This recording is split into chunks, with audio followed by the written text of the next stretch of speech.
I'm no good at taking good advice, and I'm self-careless, so don't tell me twice that lately I've been so stuck in my head that I forget just about everything my therapist said. Maybe I'm self-helpless, maybe I'm self-helpless, maybe I'm self-helpless. Maybe we are all self-helpless. Hey, everybody, welcome back to another episode of the Self-Helpless podcast. I'm Kelsey Cook. I'm Delaney Fisher. And today, oh my God, this was such a needed episode to Yes. have experts like this on. So we are joined today by Joy Farrow and Laura Frombach. Joy is a former deputy sheriff, and Laura is a technologist and domestic violence survivor. And together they wrote the book Street Smart Safety for Women, Your Guide to Defensive Living.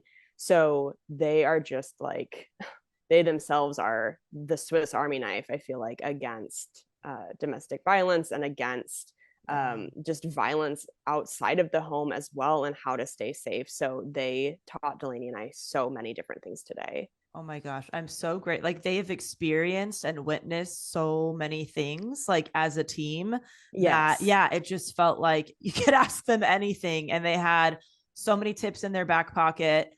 Such great guidance, things that I would never even think about. Online dating, traveling by yourself, when you're by yourself at home, like every topic is covered. Getting into Lyfts or Ubers by yourself. So Yes. yeah, gosh, I'm so glad that they came on, and we hope that you guys find this episode helpful. This is going to come out on November 13th, which means that this week I will be in Nashville, Huntsville, and Atlanta. This is a big week of touring. And then in December, I will be in Boston and Tampa. I said Tampa so weird. I said Tampa. Tampa. Tickets are at kelseycook.com. And I'm sure by now that my tour dates for next year have also been announced. So you can go to my website, like I said, and see a whole bunch of upcoming tour dates. How about you, Awesome. Del? Yeah, if you like podcasts, I have another podcast for free on my website, delaneyfisher.com, all about building an unconventional life and career. Really cool interviews with people doing all kinds of cool stuff all over the world. And we just get into trying to figure out where you fit into all this stuff and how to be happy and all that good stuff. So would love to have you Yeah. over there. And that's it. Awesome. Okay. Well, here is our interview with Joy and Laura. All right. Joy and Laura, thank you so much for being here today with us. Hi, thank you. We're thrilled. Thank you very much. Oh, Oh, thank yes. you. Yes. So, can you start with your favorite or least favorite quote or something along those lines? Because I heard before the show that you've got a little variety on this. I'm going to say, in a world where you can be anything, be safe. Oh, That's a I nice like little spin. that. Yeah, Yeah. that is a great one. Yeah. Yeah. And Uh, my least favorite quote is 1 in 3 women globally have been the victim of physical or sexual attack in their lifetime. Oh One my in God. three. Oh gosh, that is a So awful that's my sad. least favorite. Yeah. Yeah, that's a crushing thing to hear, to really Mm-hmm. wrap your head around that. Mm-hmm. Um, so can you tell us a little bit about yourselves and how you came to collaborate on this book? One second. Sure.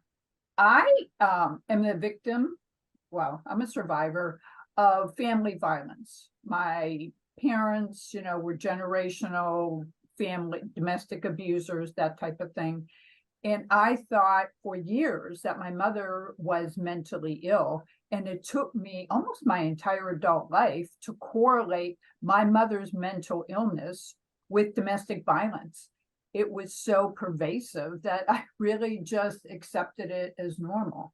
And that aha moment when I realized that the two were correlated really changed my life. It changed the trajectory of who I am. Wow. Yeah. I did not come from a violent household. Just came from middle American, upstate New York Jewish family.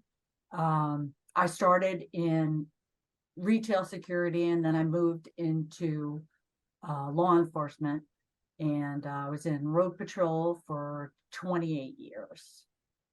Wow. And when Joy and I were talking about our joined experiences, we realized that we both had different experiences and that our collaboration could impact the lives of women, particularly younger women who tend to be naive and vulnerable. And that if they understood what predators were like and predatory thinking and domination and control in the family and that type of thing, that we could actually change lives. Wow. So you guys both having such different backgrounds, maybe we can start with the online dating aspect. Mm-hmm. And if you could share this, maybe some safety tips or red flags that people can look for when they are doing online dating. Okay. We both are veterans of online dating, so we have real life experience. Mm-hmm. And when Us too. went online, I had a strategy. And my strategy was, first of all, to stay safe, and also to market myself in the best light possible. And that's really our philosophy, is that you can have fun dating. I mean, that's why we do it, isn't it? We want to have fun. We want to meet people that we wouldn't otherwise have met. And Right. we want to stay safe. So one of the things, or several of the things that we suggest to women is, first of all, do not use the free version of the apps, the dating apps. Almost all of them have a free version. Mm-hmm. But you know what? We always say, if you're not paying for the entree, you're the meal. And what that means is that these dating companies are conglomerates. They're selling your information, they're selling you ads, they're selling you. And as you get into the premium versions, or the versions where you may pay a little bit more, the features to keep you safe increase a little bit. So some apps offer a verification of somebody's social media. Others, actually the Match.group used to partner with an online security app called Garbo. We just found out a couple weeks ago that collaboration is gone. So Garbo, who used to verify, they would check on public databases and whatnot to see if somebody had a history of violence or criminal activity. They just went out of business. And so Match, the Match group, which has Tinder and Match.com and Plenty of Fish and all that, really leaves users in the lurch. But aside from all of that, you get messaging, you get upper level messaging, that type of thing. And you're going to meet people who are also investing in their future. So that's a couple of the things that we recommend to women, is really take a couple of extra steps, because sexual predators target women online and you have no idea who they are. And anybody, with the anonymity of technology, anybody can be anyone who they want to be, and right. You don't know any differently. So that's what we want women, everybody really, but particularly women who are vulnerable, to keep in mind. Yeah, anything that's a great Joy? tip. Such a great tip.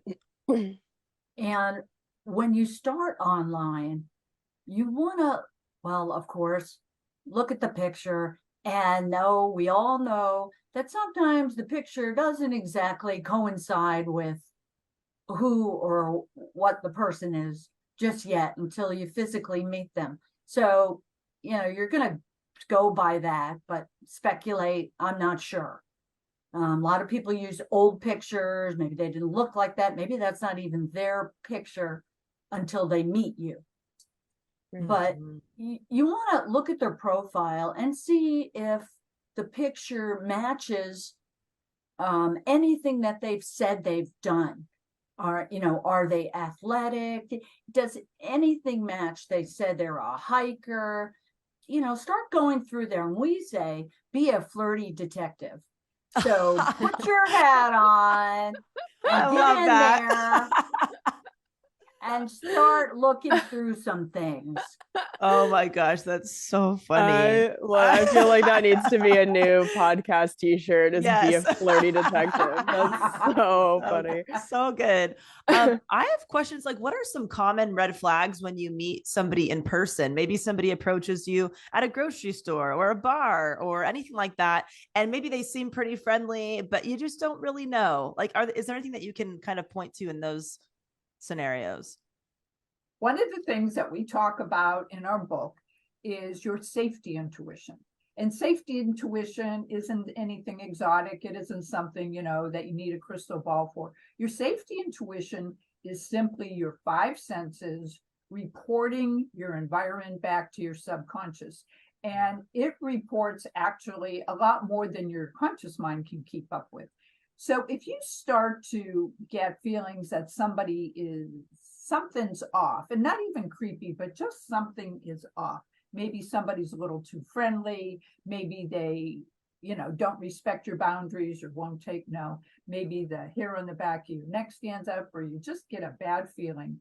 That is your 5 senses really reporting back to you. Maybe there's tiny little expressions on somebody's face or something you might not consciously notice, but your body notices. And these are, our body has been reporting danger back to us since we've been on the savannah. Our ancestors have been on the savannah. But the issue with women is that we've been socialized to dismiss that. We've been socialized to minimize other people's, if we make them uncomfortable. So suppose somebody does start giving you creeps, or you just think something's wrong with that person. Our tendency in our socialization says, no, you're overreacting. Don't worry about that. And we say, girl, you respect that feeling. So sometimes, I'm not going to say you're not going to meet anybody when you're out, because that's what happens. You're in a grocery store, you're somewhere where maybe somebody's seen you there before, the same apartment building, go to the same grocery store. There are a lot of places that are close by like that, where people may see people from their building. Oh, that's so-and-so. Well, maybe they didn't get a chance to talk to you. And now, maybe they're approaching you, but you're like, oh, okay, now I know why I didn't want to talk to them. So if you brush them off and they don't get the hint, and you're walking to your car and they're still following you or something like that, then the hair should start standing up, and you should be saying, well, that's a little odd. I kind of told them I was in a hurry or something, and now they're still following me. So little social cues that it seems like this person didn't get right away, because anybody else would say, oh, I got it here, take my number, listen, maybe we can do it again. But when they don't get it, that should be hint number 1. Not following you out, not keep going, trailing after you, peeking behind corners, little things like that, following you around the bar. I told him I wasn't interested, I'm with someone. So little things like that you put in the back of your head, because when you do leave the business, you want to take a look back and make sure they're not following you, that they didn't get pissed off and, want to have something to say. Yeah. When somebody's on a first date, are there specific safety tips that you guys have in terms of like things to carry with you or resources to have, or just anything like that? Well, some of the resources we say is wearable technology now is phenomenal. And you can have apps on your phone that can alert your friends and your family. Especially, there's a dating app that can call you.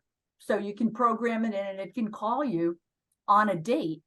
So this way, if you weren't interested, you've timed that call to interrupt and you're like, oh, you know what? I got to take this. I got to go. And that's your out. So, that's one thing. And some of the other dating apps have GPS in them that, you push a button like Noonlight. You push a button and you can get yourself safely to wherever you have to go. But if there's an issue, it can immediately alert whoever you've designated and the police to your exact location. You can also have in these apps that you're going on a date, what the person looks like and their name. And this is very helpful. And it's also very helpful, especially if you're in college. And of course, you're going to be meeting a lot of people. It's a good thing to keep the lines of communication open and let your family know, hey, I've just met somebody. Don't keep it a secret, because things happen. And then the family says, no, she's not seeing anybody. Well, she was, and nobody knew about it. So it's good to let somebody know and your friends. Oh, So that they can, is such a great point. know when you're out and know when you're back. Oh, man, that makes so much sense. I know that for me, anytime I have felt threatened, in person anyway, with like a stranger or something, I immediately go into like nice girl mode where I'm trying to be very friendly and polite, hoping that will save me in some way, or I'll be able to remove myself.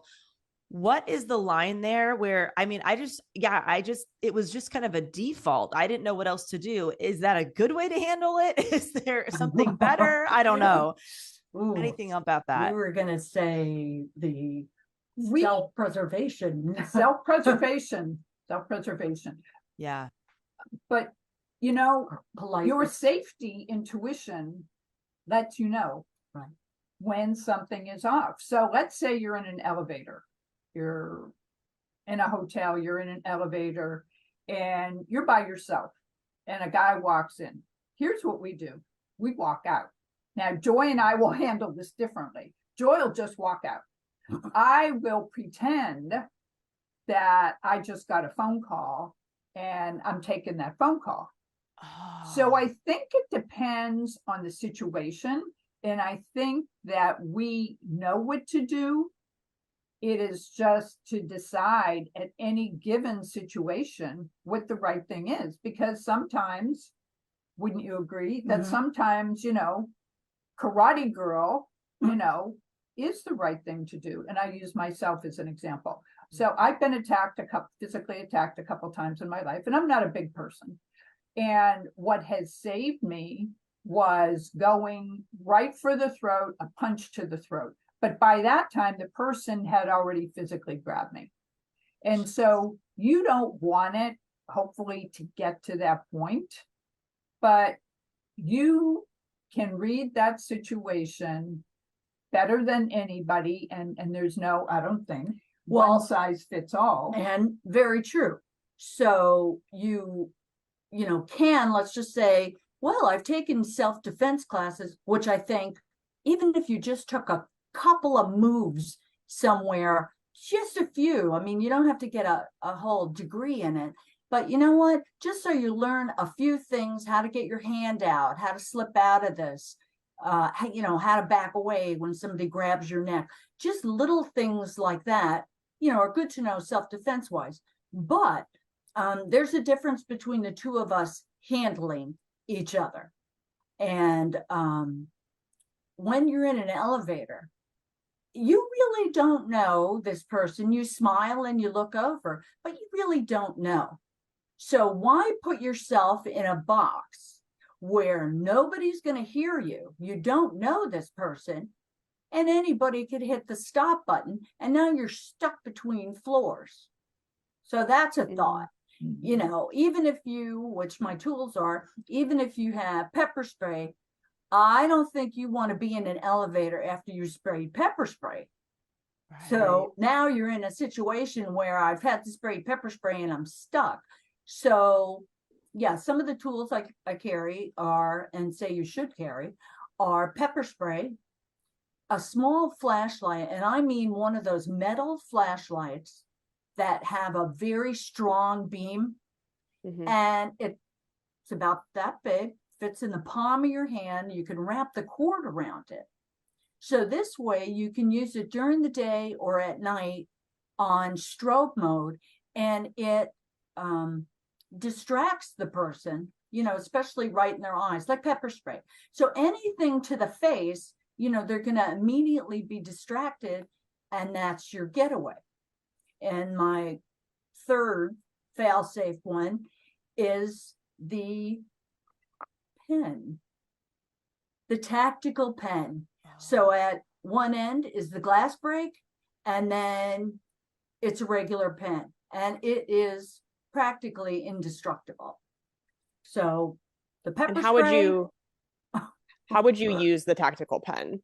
The tactical pen is you can just hold it like that.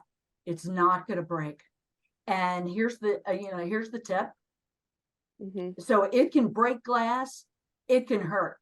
I mean, I've stuck myself in the purse just to show you the teeny little piece. So, I mean, it's great just as a stab. You're going to stab somebody in the arm. They're going to let go.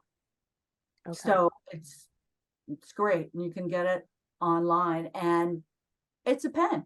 So, I mean, you can use it, carry it, and it's very sleek enough, no matter what you're wearing, to keep it handy. And that's another thing is, if you're going to have anything, and I know plenty of women carry nothing, and the time to carry something or have something is before you need it. If you never use it, that's wonderful. But lately, a lot of things have been happening. And also another thing, what if it's not you? What if it's somebody else or somebody you're with? At least you know that, I got this in my purse. I'll just stab them in the back with it. You know what? You keep stabbing somebody with this until they let go. Meanwhile, somebody's calling 911. It's not going to be long before help gets there, but at least you have something, And if you don't have anything, you look around in the environment real quick, and keep that in mind also when you're in a hotel.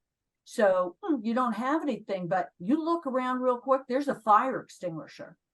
You know what? Break glass, grab the fire extinguisher, and that's what you use. So you can use things in your environment, outside somebody's house. Those are things you think of when you're outside and you suddenly realize, I have to defend myself, by a store, outside. So you look around what can be in the environment, because you'd be surprised what kind of strength that you suddenly have to be able to use something, a piece of wood or whatever. But, just something a little out of the box. Yeah. I am getting one of those pens. That is such a great tip, because, you hear about tasers and pepper spray and all these things. And I'm like, I feel like I would fumble in the moment of needing them, or I don't even know how to use them, because how do you practice safely and all that? But I love that. I'm writing that down so I can get myself a pen and all of my family.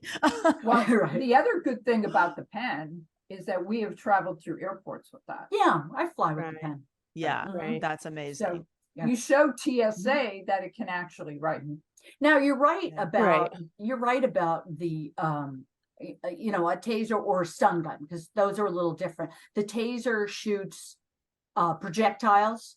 You've seen like the police use the gun and the projectiles go and they kind of light them up a little and then they're down for 5 seconds.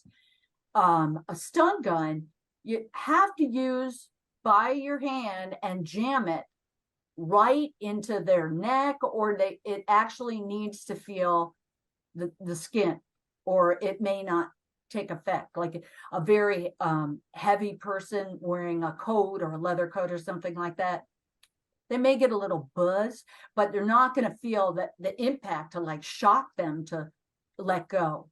So that's something. I mean, it could work for people if going to use it up close to somebody, but in general, the pen can go everywhere, and this spray is definitely something.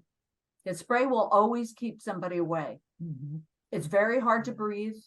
It gets in your eyes, and it's tough to see. So seeing and breathing, they're going to put their hands up to their face. So any kind of pepper spray. And now there's actually a smart pepper spray that Sabre makes a smart pepper spray that when you use it, it can alert police and your contacts. So that's an extra step up. Like, yeah, that's amazing. It works with an app on your phone. Yes. My Works with Noonlight, the app Wow. Noonlight. My friend just sent me a link to, I believe it's Sabre brand, that they've made a pepper spray that is in the shape of a pen. It's like, it looks like it's about the same size as the tactical pen. And she said that she has been able to go through TSA with that undetected. And so I've been interested in having something like that, because it's unfortunate that you can't take like a regular pepper spray through with you. No. Something just happened on a plane. Yeah, you don't want a propellant in there. Of course. Yeah, of course. And I've even been nervous to have the pen version of it with me on a plane, because like you said, God forbid you'll be knock it wrong. Yeah, something goes off. It's just I don't know. Pepper spray does scare me, but not the can. It's just not going to happen. Right. It's just not going to go off by itself. Okay. Yeah. That's good to know. Yeah, I also had purchased a flare bracelet. Yeah, wearable tech. Yeah, the wearable tech stuff, where I'm shocked at how you can program that, where it just, looks like a bracelet, but you can push any button on it and have, contacts alerted, send your GPS location. It's wild. Yeah. Anything is better than nothing. Also, about pepper spray, Sabre also makes bear spray. And so when you're walking your dog, personal story, we both have it, walking your dog, bear spray will go 30 feet because, well, it wants to keep the bear away from you, and it'll shoot pepper spray, concentrated pepper spray, 30 feet. And we were dog walking one night, and a 80-pound golden got out of its house and came tearing right at us and the dogs we were walking. And I had the bear spray with me, and I used to carry it. And Joy said, if you're going to carry that, you make sure you practice. So I practiced with it. And when the dog came charging up, growling and everything, it was a big dog. Yeah. I was left-handed. I flipped the top off and I sprayed the dog about 20 feet away. And it broke off the attack. And so now whenever I walk the dog, I still carry pepper spray, still carry the bear spray, because sometimes I walk early in the morning and I've seen coyotes out and about. So, whether it's 2-legged or 4-legged, there's different types of pepper spray, whether it's the little pen kind or whether, it's the big bear spray, that can really benefit you and break off an attack no matter what the attack is. The point is, you want to do what you can. So, the pepper spray is good because if you feel somebody coming close to you, like you're saying, you feel uncomfortable and they're coming close to you and you're trying to say, I don't want it. You know what? The pepper spray, the small cans can spray between 6 and 8 feet because that's the distance that you want to keep them away. So you don't really want something all the time. You want secondary options. Is that, let me keep somebody away. And if that doesn't work, then I have something extra for you in case they've got through the first wall. So those are like, things to think of, is that, you don't need to carry a whole arsenal of things, but you know what? What if this dropped out of you and you lost it, or it was dark or something? I was going to push the button and now I broke it or something. The batteries are gone and this thing, you got to have something else. Be ready. And all of these are very inexpensive. So, $30 for all of them, it's not going to break the bank. Oh my Yeah. gosh, these are so, I didn't even know a lot of this existed. These are amazing. I am definitely going to get that bear spray because there's so many coyote attacks in my neighborhood on people and dogs. And I have been thinking, what would I do in that situation? And I actually try to strategize while I'm walking them. Like, okay, I would throw them over the fence in this neighbor's yard and I would run, or I'd put them in a trash can, or I would try to get in a trash. I mean, the most ridiculous things, not realizing I could probably just get some spray. That would be helpful. And so that's our neighbors are talking about, they take pictures on Next door. oh yes. Yeah, the door, what's the door alarm? Oh, ring. Yeah. Ring. So they're always putting that out there going, look, there was a bear here yesterday. Right. You know, and so you wouldn't think we're in bear country, but we are, you know, bear, coyote. So, you know, you never know.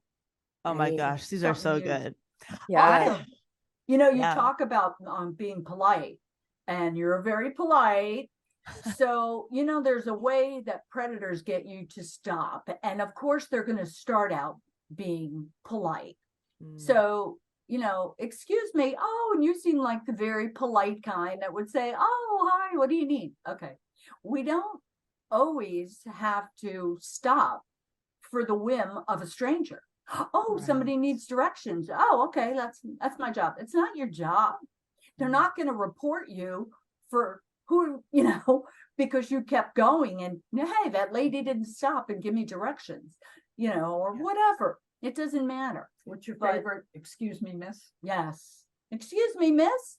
Oh, I mean, we've said this to friends of ours and they said, oh, yeah, I hear that. I would ask, what do they need? Why? Why do you have to ask what they need? Right. Yeah. Oh my gosh, these are so great. Not the world's Swiss Army knife. No. And what happens is, it closes the gap of you stopping and them coming closer. So now, if they wanted to grab your purse, which we've had a friend happen to, they excused themselves, surprised her in a bank parking lot, and grabbed her purse, and the fight was on because she was surprised and she was like, oh, hi. Well, he must have been a little new at it. And he like fumbled after the excuse me, miss. And she said, yes. And there was that delay of a wait, and then the fight for the purse. And then she realized, hey, this isn't a pleasant thing. Yeah. So, you know, when you hear that, you hear it in the mall. This is not your friend. Excuse me is not your friend, and you don't need to do anything.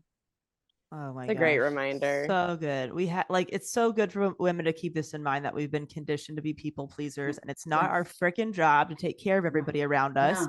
And I think that this has been a life-changing. This is so good because I think for me in the past, I thought, well, if I'm nice, then maybe they won't attack me or something but if I'm kind of rude or cold or I don't respond, that might add fuel to their fire to come get me or something. But it makes sense that the closer that you get, the easier it is for them to do something. And, you know, maybe by you just keeping on walking, they're going to be like, oh, it's just, I'll get something that might be easier or something, kind of letting you go. It's such a weird, I feel like that's kind of, it's going to have to be like my new default. I feel like, depending on the situation. I got a question about, I feel very nervous when I'm home by myself. Like my husband's been out of town and I get so nervous at night, and I put doors up against or chairs up against my doors. I have the Ring app and all that stuff, which is very helpful, but I can't fight this just anxiety that I have. And I'm sure if I took more self-defense classes or things like that, it might help me. But is there anything that you could share that might help with somebody's mindset about being home alone at night, knowing that they're probably going to be okay, but just anything that you have felt that is helpful for people in kind of that state of mind? Do you like to be in one particular room at night? I mean, would it be more comfortable if you were in a room that you knew I locked the door in this room? I'm usually at night. I always lock the bedroom door, and I mean the house is a fortress, but still for years of even growing up, it was just a thing. And then when I got older and I realized how much crime there was, I said, you know what, I'm just gonna lock the door. So it just like an extra layer of protection. Also, just either keeping your phone with you or knowing that you have contacts quickly, or that you have some means of protection and not physically, either besides there's a different kind of spray, there's even a pepper foam in case it comes to that. And so it sticks to the face like shaving cream kind of.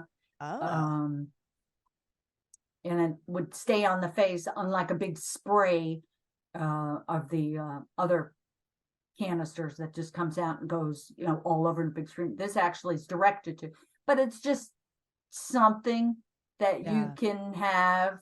There's also door alarms that you can put under the door. There's alarms for the windows, inexpensive little alarms for the windows. Mm-hmm. Yeah. It's just, it's just one more step that it's secure. So like, let's just say you're moving into a new place, and the first thing you want to do, if it's not an apartment or it's a house, be sure that the windows all lock and they have a good lock, and they're not like jalousies and where you can just take them out and bust open the screen. So think of how somebody might get in and secure your front door a little better too. And make sure that there's a large enough people, which is a really good one, a large enough people where you can see the person's entire body, not just the people like apartments have, where you try to do the best you can and all you can see is their nose and eyes. But you can actually see their whole body. It gives you a bigger frame of vision in there. I have two more suggestions. I have bear spray. Keep bear spray by your bed. Yeah. And so that if the alarm or whatever goes off on your door, like I said, bear spray goes 30 feet. The other thing, if you're traveling, hornet spray. So if you fly someplace and you're in a hotel room by yourself and you get a little anxious in a hotel by yourself, I do, that you can just go to any grocery store, almost any convenience store, and get hornet spray. Hornet spray goes 20 feet as well, but it's, $5. You can buy it while you're traveling. You can keep it by your bed. You can keep, as Joy said, one of those door alarms so that if somebody does breach the door, but that you always have something that doesn't allow somebody to get too close to you, but you will have some means of defense. Well, once there is some loud, is it a siren, or even if they hit the glass and it makes a siren, nobody wants to come in with that going off. Then the lights go on, and that's another thing is the automatic lights that we have when we go away, we put those on. Oh yeah, the timers and whatnot. The timers on your lights. You could do that while you're home. So you don't always have to do it when you're away. But you know what? The light goes on over here. The light goes on over here, but you're still watching TV over here. So it's just something to mix things up. Another thing, let me go back to the front door, is when you're home alone, two things is, one, just because somebody knocks on the door, I don't care if you know all your neighbors in the apartment building or your house or your block, somebody knocks on the door, that doesn't mean you need to open it. Unless you physically know that it's your friend. Hi, how you doing? Okay. But other than that, what is it? Oh, package. Oh, hi, I'm selling. I don't have to open the door, and I won't. Too many assaults and murders have occurred just by being pleasant enough to open the door. Oh, selling candy. Okay, sometimes it seems nice enough unless you know who they are, but that's a ploy is they can use don't think they don't, but they do. They use children, and then, the adult is waiting nearby to breach the door. And then Also, it's too late. your favorite, the car window. Yeah, the car window. But one more thing about the front door. The other thing is sometimes what they do at night is they'll just knock on the door or make a loud noise outside. So you think they think you're going to go outside and look. Okay, not a good idea. If you need to, you can call the police and say, I just heard the loudest crash. I'm not going outside to look. Right. That's all. Don't go. That's what they want you to do. We've had that in our area where they actually the police put an alert out and said, be aware of this. This is what's happening. They would knock on the door. It moves around. They've been doing that for a long time, but it's a way to get in. You've opened the door. The other thing is your car window. Your car window, like your front door, is already closed. You don't need to open that to speak to anyone. Yeah. So you could speak through it. So keep your car window closed when you're speaking to strangers. Stay safe. These are so good because I feel like, when I'm home alone, I know okay, my dogs are noisy. If anything happens, I have the Ring doorbell, I can lock things and all that. But I felt like I was putting this pressure on myself to become the next American Ninja Warrior. Like I got to take self-defense classes and I have to bulk up. And I'm like, or I could just get some spray and practice these things, these tips that you're both sharing. These are so, so good. Kelsey. Yeah. So you touched on staying in hotel rooms. So for my job, I travel on an almost weekly basis. I am taking Lyfts or Ubers every week. I am staying in a hotel by myself. And so my anxiety with that is almost always through the roof. I had seen a TikTok video where it was I think retired police officer, works with safety things now. And it was a video showing somebody trying to break into a hotel room it was like a wire contraption that went under the door that hooks up to then open the door from the inside. And so, in this TikTok video, the officer had said to put roll a towel up and put it between your door handle and the door so that it can help prevent something like that from being able to latch. But he said that that's not a fail-safe thing. I get a little freaked out traveling with the door alarms or the door wedge alarms just because I'm afraid that they're going to go off and then it's going to be the loudest, not with somebody trying to break in, but just me setting it up or housekeeping or something. It's so hard to find that balance between I want to feel safe and I don't want to be so stressed trying to feel safe. I know. There is another tool that could be helpful, and it is available online, and it basically is a mechanical device that fits into the door. And it's a little, I wish that we had ours with us. Yeah. It's the arm. The bar, little key lock. No, it's just a small plastic device that fits in between the door jamb and the door itself, and it locks. And we can send you the link to it. But it's very helpful for hotel rooms to bolster that security because it's an extra level of physical security. So that even if you have seen the videos of somebody with their coat hanger or whatever device they have, they're not going to be able to get this device. You can't slip anything. You cannot slip anything because it actually slips in the door latch and the lock, and it locks physically. It would be physically impossible for them to be able to jimmy that. The door, they would have to kick the door in and the door would give first. Okay. Great. Wow, so I would love if you sent that link because I've been trying to figure more things out with that. Do you guys have any tips for being in a Lyft? Because that gives me anxiety every week. just getting into a car with somebody that I don't know and having to trust that. I mean, I always make sure that the person has 5 stars. They've been driving for quite a while. I always double check the license plate. I have let cars go whose the color of the car does not match the color of the car that pulls up, even if it's the same make and model. I'm just like, sorry, you gotta change it in your profile. But any other tips? And of course, you never want to get in one if yours doesn't show up and one drives up while you're waiting and they said, hey, my ride didn't.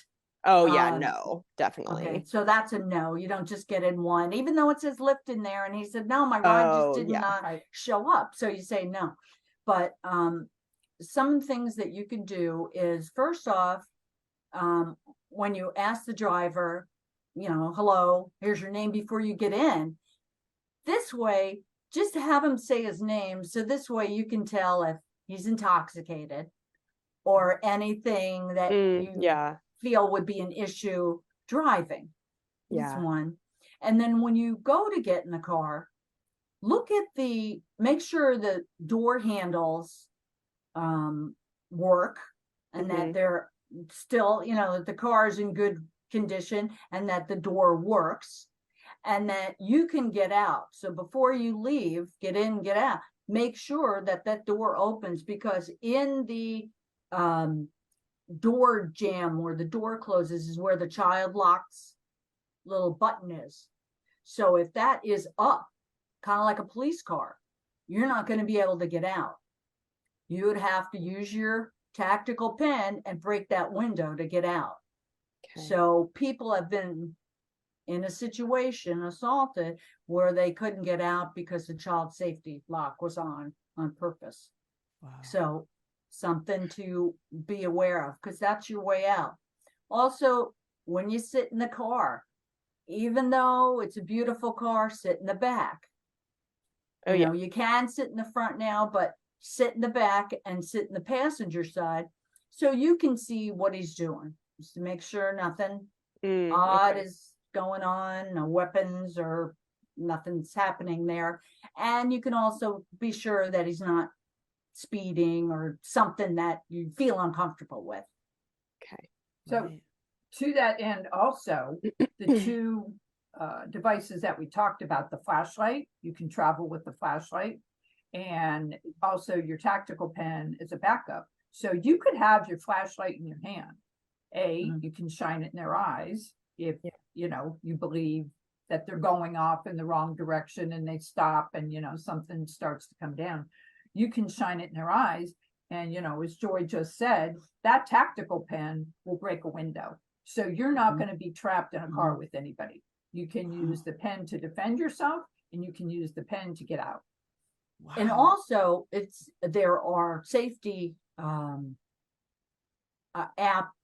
in the app, so be sure who you're using, and understand that in case of an emergency, go to that section in the app, so that if you're in a situation, you don't have to worry who to call. You can actually hit the button through the app and alert police that way. And if for some other reason 911 is easier for you, then that's what you do. But if you feel uncomfortable, first say, I would like to I would like you to stop now and get out here. Yeah. And if that doesn't happen, then you don't have to be polite. No, then you start pressing the button. But the another thing is to let them know that they don't have to know who you're seeing, where you're going. So things like that, you lie about, of course. They're here for a big convention. A lot of people are waiting for me over here, blah, blah, blah. And you can be on the phone letting them know, I'm tracking this right now, and I should be there in 10 minutes? So this way they know, hey, it's being tracked. My friends are out there waiting. Yeah, he should be right there. So it's more to let them know that, oh no, I'm not alone, even though you did pick me up at a bar, or I might have been drinking a little bit. So yeah, those are great tips. What about for the other way around, like a Lyft or Uber or rideshare driver who wants to remain safe? while they're driving strangers around in their car? Is there anything that they can do?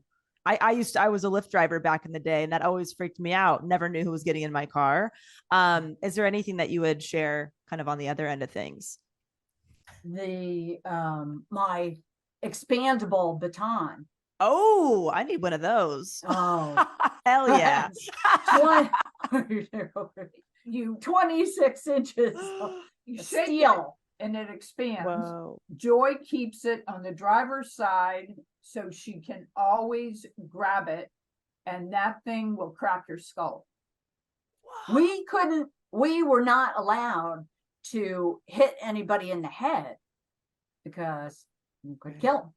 Right. Yeah. So So that's you an have to hit them in option. the leg. But yeah, Carrying the something- spray or carrying the a gel, tool. something that's always handy.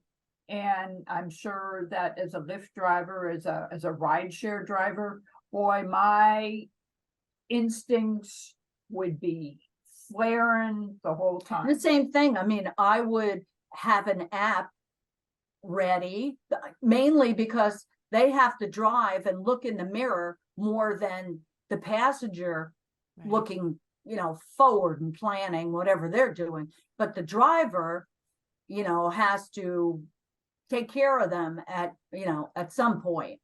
And some of the safety apps actually also have a panic button. So you can just hit that panic button. And as long as the button is held, it's kind of like a grenade. As long as the button is held, nothing happens. But if you let up on it and you don't put your code in within 10 seconds, it'll notify law enforcement that there's an With issue. the GPS. Oh. So this is just miraculous safety. Right. Oh, Right. wow. Wow. Wow. Oh, one more for the Lyft for you. Don't drink anything that's offered. Right. Oh, In the- yeah. in the Oh, No even, water. Not even water. Oh. Smart. No, mainly because things can happen, and Yeah. Oh it man. has happened. So Right. anything can be put in there. You never know how, but Yeah. carry your own water. It Oh, sounds that's so nice, and smart. we've been in plenty of vehicles Yeah. that have had it, and you're like, oh yeah, I could use But this. if I was by myself, No. What are some common things that we can, I don't know, learn from you as far as all the situations that you saw, where did the most kind of attacks happen, whether it's, the car window, the elevator, like what are things that you wish you could have told people before an incident, or what kind of tools or tips you wish you could have equipped them with that could help all of us? Well, your front door, like I said, is one. Plenty of calls there. Leaving your windows open. People have broken into homes when they're not home, and then they're in there, and then they're surprised somebody has broken in. Left their car unlocked.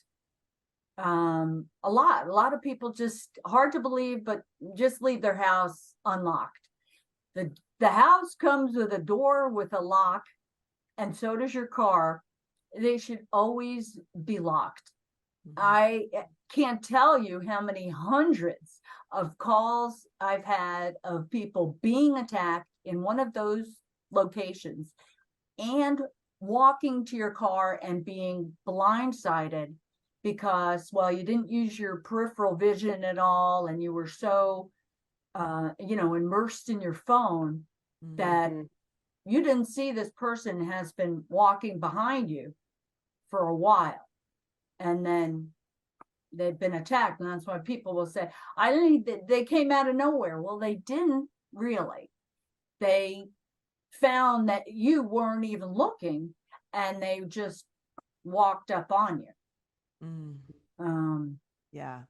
Those are a lot.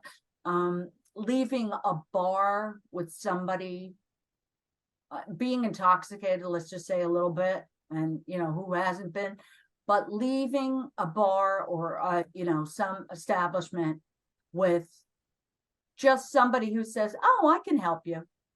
If I heard that line more times than I would like to. Yeah. gosh. You don't need to do that. I mean, even if you had to call the police and ask them to help take you home, I would opt for that over than just somebody. Yeah. You know, because what you're showing is that you're vulnerable to this person. They've already watched you. They've seen you stumble. They know that you're by yourself, making their way out to the front door. Oh, hey, hi. Oh, hi. Yeah, no, I'm going that way too. Where are you going? So a couple of questions later, and now you're by yourself. So you've already told them, I'm by myself.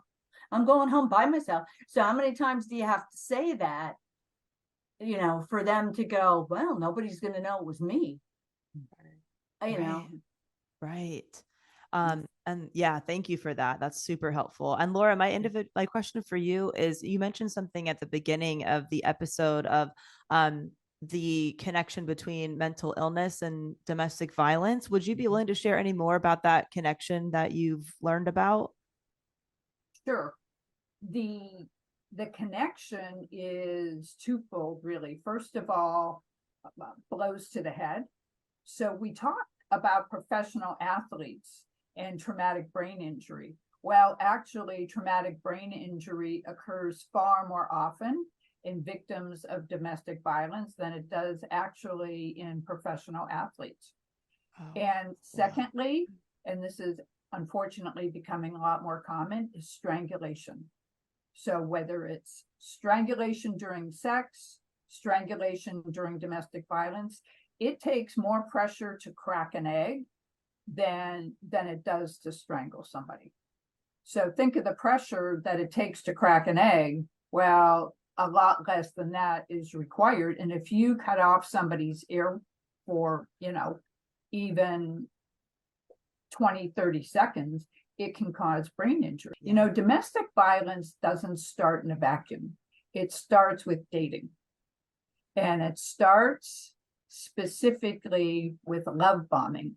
And that can occur on the first date. And love bombing is when your date or your partner just showers you with attention. You're the one. I love you. I've never met anybody like you. And you know, that's so much fun. It feels good. And that's the American dream for us, isn't it? Oh my gosh, it's a whirlwind romance. Well, love bombing is actually the first hook in the domestic violence process, because we think, oh, we're in love. And then when, you know, they believe that the bond, that you guys have bonded, then the abuse starts or the violence starts. But so many women still associate their relationship with that first couple of dates when you had the whirlwind romance and you were so happy together.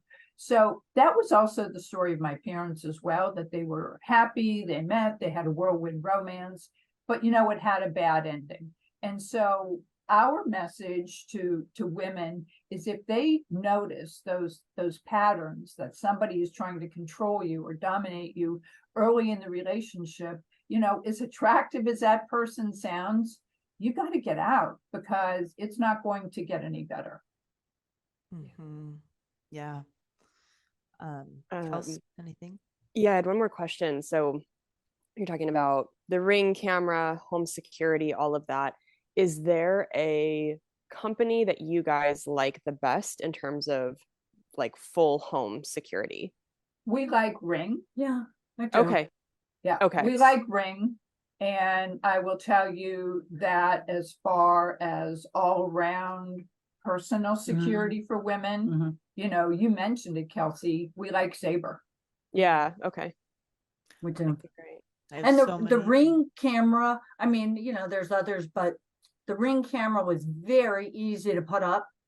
Right. So, you know, you're like, well, I'm not technical. A lot of features. Easy. You know, yeah. It keeps the video recording. Yeah. 30 notifies seconds you to put up. immediately. Yeah. Yeah. We had one at the townhouse we were living in, because that was really just like one main entry, much smaller. We very recently moved into a house, and it it just feels like there is more to protect.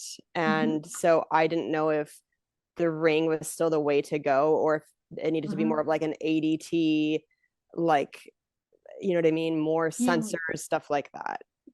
Sometimes it's all what you want. One of the most important things for a home is different from an apartment, because sometimes, yes and no, first floor.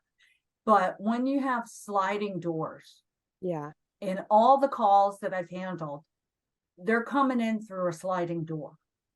Mm. So, if you can put the extra effort into buying something for the handle, you put something down in the track where they can't pick it up and pull it over, which is why, short of breaking the glass, which, a lot of times they don't want to do, because, well, of course, people are going to hear breaking glass. So they usually try to do what they can to pick it up and pull it off its track. So, little things like that, unless you are going to go with the sensors, you want to go into places that are going to be easy like that to get a body through, and a sliding door is always number one. So, you walk around your house, you look and see, oh, that garage door,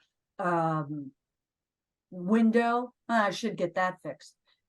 Anything that you can keep locked all the time, your garage door, more secure locks getting into the house.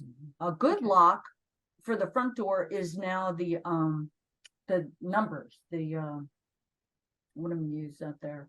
Oh, the programmable. Right. That's good. And that's another thing, is who's been to your house with keys. You don't think of that. You're like, oh, the handyman's coming, or somebody for the building. They come in here all the time. Well, if you know that as an apartment, keep your bedroom door locked, or something, lock something up if they're coming in and like spraying your house or something.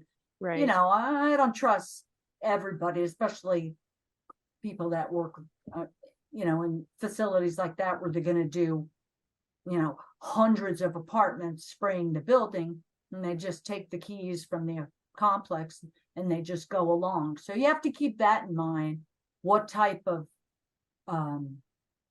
things could get stolen? So secure your items. Yeah.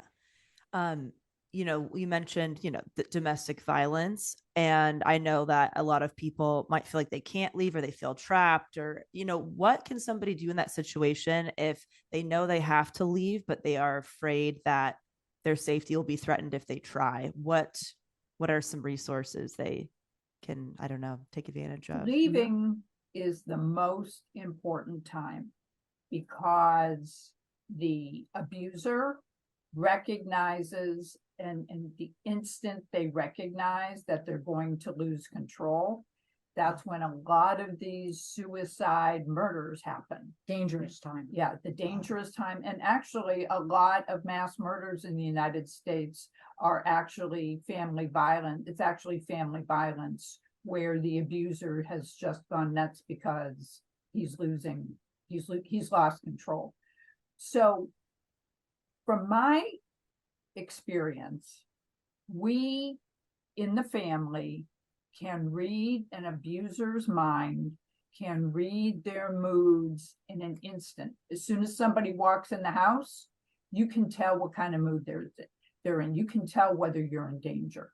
And so no matter what anybody else would tell the victim, they will know the time to leave. And if they're making plans to leave, and they're something in them says, no, it's not time yet, he knows what's going on, or they know what's going on, you are the one who knows the best. But the most important thing to remember is you are not alone. You have a community, whatever that community is. You have a church, you have a family, and maybe the abuser has talked your family into their crap. Your neighbors, you know who you can trust, and trust your community, because what abusers want more than anything is to isolate the victim so that they can control your sense of reality. They can control your sense of who you are, and you're not that person. So that's what I would say is make plans to leave and make them carefully. But once you're gone, stay gone, because the average woman leaves that situation 7 times before she's able to break it off, because she's been love bombed. She still feels for that person. Right. Yeah. So let me add, so a good thing to have in place, if you know things are getting worse and you don't know what to do in a domestic situation, is have a plan with a trusted friend. So whether it's a work colleague, you have to invest in somebody, a neighbor, even that you don't really know. And that might even be the best kind if it's a neighbor that really you can just talk to and just say, if I call you, if I tell you this code word, if you hear me say this line, call the police. You know, I need help immediately. So just so you can bring in somebody else and know that it's not the police the first time, but at least you can have a lifeline to a friend, somebody's house you can go to that maybe the person doesn't know. Don't go to your family's house. That's going to be the first choice. So you want to have some other friend, but you want to have a plan so they don't go, why are you here? Oh, maybe we should. And they're, you know, totally oblivious to what's happening. You need to let them in and you need to let them know. And, you know, and if you are the person listening to this and somebody has told you this, then make sure, you know, that you believe them, even though that you know this person and, you know, I've seen them on the block and they seem like a nice person. Realize that you need to believe the victim telling you they're in the middle of the situation and they're, you know, it's hard for them to ask for help.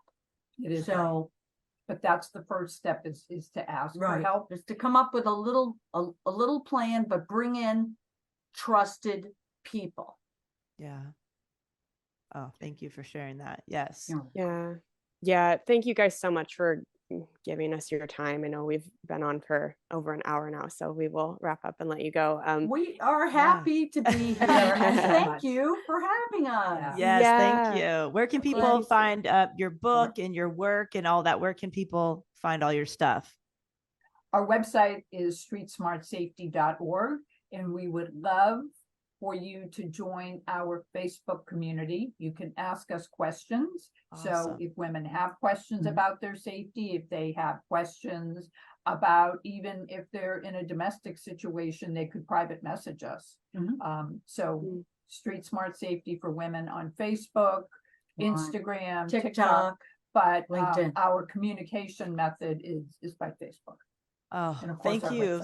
Thank you for just doing this work. You guys are changing lives, saving lives. Thank you so much. Really appreciate it. Thank you so much. Yeah. Thanks, Kelsey and Delaney. Yeah, thank you guys. Bye. Bye-bye.